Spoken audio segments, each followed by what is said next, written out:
சுடு தண்ணி மட்டும் சேர்த்தா போதும், இன்ஸ்டன்ட் ரசம் தயார். நூடுல்ஸை விட குவிக்கா எப்படி செய்யறதுன்னு பார்ப்போமா. இதுக்கு ஒரு பேனை காய வச்சுக்கோங்க. அதுல 2 கப் அளவுக்கு தனியா விதைகள் சேர்த்துக்கோங்க. 1 கப் அளவுக்கு துவரம் பருப்பு சேர்த்துக்கோங்க.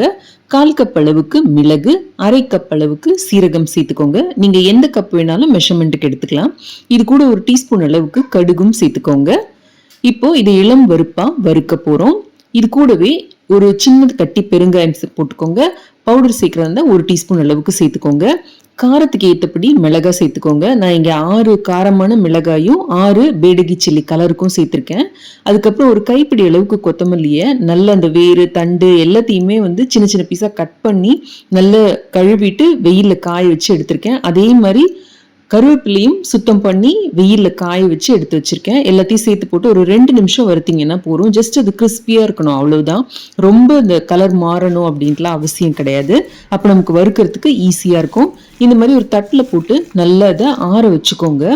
இது ஆறுறதுக்குள்ளர இந்த பேனை சூடு பண்ணி இதில் ஒரு பெரிய எலுமிச்சை அளவுக்கு புளியை சின்ன சின்ன பீஸாக கட் பண்ணி போட்டு அது கூட 1 டீஸ்பூன் அளவுக்கு அரிசி மாவும் போட்டு இந்த மாதிரி வறுத்தீங்கன்னா ஒரு 2-3 நிமிஷத்துல நல்ல கிறிஸ்பியாகி கிடைக்கும். அதையும் நம்ம வறுத்து வச்சிருக்கிற இந்த மற்ற பொருட்களோட கொட்டி நல்லா ஆற வச்சிடலாம். ஆறுனதும் சின்ன சின்ன பீஸா கட் பண்ணிக்கோங்க.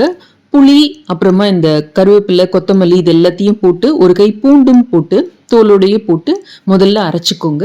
இதுக்கப்புறமா பாக்கி இருக்கிற அந்த கொத்தமல்லி விதை, அந்த தூரம் பருப்பு எல்லாத்தையும் அரைச்சிங்கன்னா நல்ல பவுடராக கிடைக்கும். இப்போ திரும்பவும் இந்த பவுடரோட அந்த புளிக்கலவையை போட்டு அரைச்சிங்கன்னா எல்லாமே சேர்ந்து கலந்து நமக்கு நல்ல பவுடராக கிடைக்கும். இந்த மாதிரி 2 பேட்சாவோ 3 பேட்சாவோ உங்களுக்கு மிக்சியோட அளவுக்கு ஏற்றபடி செஞ்சு எடுத்துக்கோங்க. இப்போ இதுக்கு ஒரு தாளிப்பு கொடுக்கலாம். ஒரு பேனில் 1 டீஸ்பூன் அளவுக்கு நெய்யை காய வச்சு கடுகு, சீரகம், காஞ்ச மிளகாய், கருவேப்பிலை தாளித்து கொட்டிடுங்க. இப்போ அதே பேனில் இன்னொரு சொட்டு நெய்யை விட்டு ஒரு 10 பல் பூண்டை தட்டி போட்டு இது கூடவே 1 டீஸ்பூன் அளவுக்கு மஞ்சள் தூள் சேர்த்துக்கோங்க. 1 டீஸ்பூன் அளவுக்கு சாம்பார் மிளகாய் தூள் சேர்த்துக்கோங்க. ஒரு 1/4 டீஸ்பூன் அளவுக்கு மிளகு தூள் சேர்த்துக்கோங்க. 1 டீஸ்பூன் அளவுக்கு பெருங்காயத்தூள் எல்லாத்தையும் சேர்த்து நல்லா அந்த பூண்டு பொன்னிறமாக வந்தோடனே அதையும் அந்த வறுத்து வச்சிருக்கிற கலவையோடு சேர்த்து நல்லா மிக்ஸ் பண்ணி ஆற வச்சு ஒரு பாட்டிலில் ஸ்டோர் பண்ணி வச்சுக்கிட்டிங்கன்னா இன்ஸ்டன்ட் ரசம் பவுடர் தயார். 3 மாதம் வரைக்கும் இது ஃப்ரிட்ஜில் நல்லாயிருக்கும். வெளியில் 1 மாதம் வரைக்குமே நல்லாயிருக்கும். இது கூட நீங்கள் சுடு தண்ணியை கலக்கணும், அவ்வளோதான். இதுக்கப்புறம் நீங்கள் அதை குக் பண்ணுங்கிற அவசியமே கிடையாது. இன்ஸ்டண்ட்டாக உங்களுக்கு ரசம் ரெடி ஆகிடும்.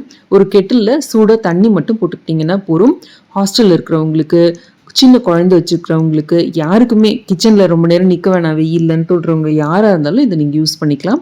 உங்களுக்கு தேவைன்னா ஒரு 2 தக்காளியை கட் பண்ணி போட்டு தேவையான உப்பையும் போட்டு ஒரு 2 நிமிஷம் அது ஜஸ்ட் சாஃப்ட் ஆகிற வரைக்கும் கொதிக்க வச்சு இந்த ரசத்தோடு ஆட் பண்ணி கொத்தமல்லியும் போட்டிங்க அப்படின்னா இன்ஸ்டன்ட் ரசத்துக்கும் நம்ம ரெகுலராக வைக்கிற ரசத்துக்கும் வித்தியாசமே தெரியாது. அந்த அளவுக்கு டேஸ்ட்டாக இருக்கும்.